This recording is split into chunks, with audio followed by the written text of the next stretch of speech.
Welcome to another 1-1 Math video.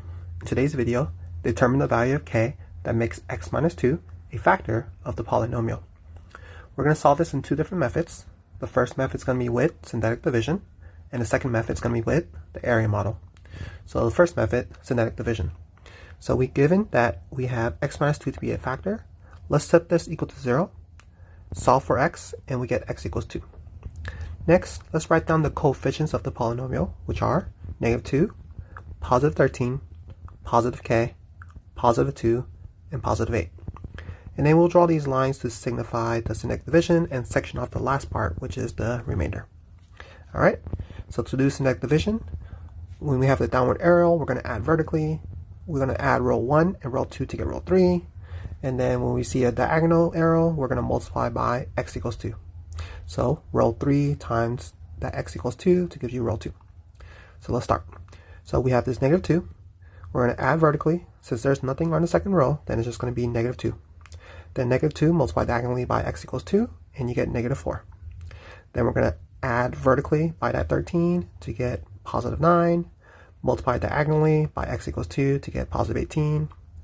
If we add vertically, we're going to get k plus 18. Let's minimize the amount of variables we have. So now let's stop there and go the other way around. Now, since we want x minus 2 to be a factor, then our end result should have a remainder of 0. Now, we're going to go backwards. So instead of going vertical, add vertically down and multiply diagonally, we're going to subtract vertical up and divide by x equals 2 down left. So we have 0 minus 8 give you negative 8. Divide by 2 to get negative 4. Negative 4 minus 2 will give you negative 6. And then negative 6 divided by 2 give you negative 3. And now if we look at here, we'll notice we have a k plus 18 gives you negative 3. Solve for k, and we get k equals negative 21, which is our solution. Now if you read the synthetic division from left to right, we want to make sure that this is correct. So negative 2, add vertically, negative 2, times 2, negative 4, add 13 is 9, times 2 is 18, 18 plus negative 21 is negative 3, negative 3 times 2 is negative 6, 2 plus negative 6 is negative 4, negative 4 times 2 is negative 8, and 8 plus a negative 8 is 0. So k equals negative 21 is our solution.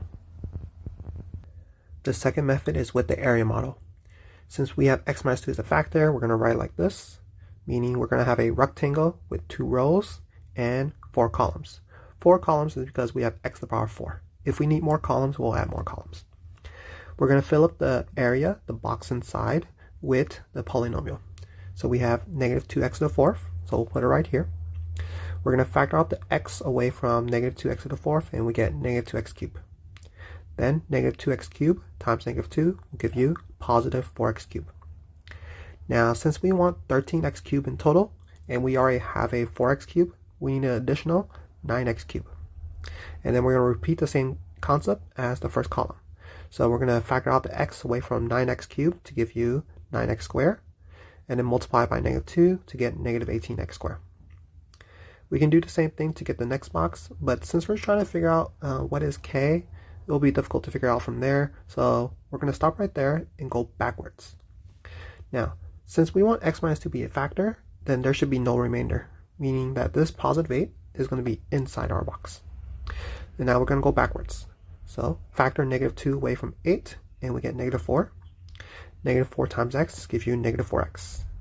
Now in total, we want 2x, and we already have a negative 4x, so we need an additional 6x. 6x minus 4x give you positive 2x.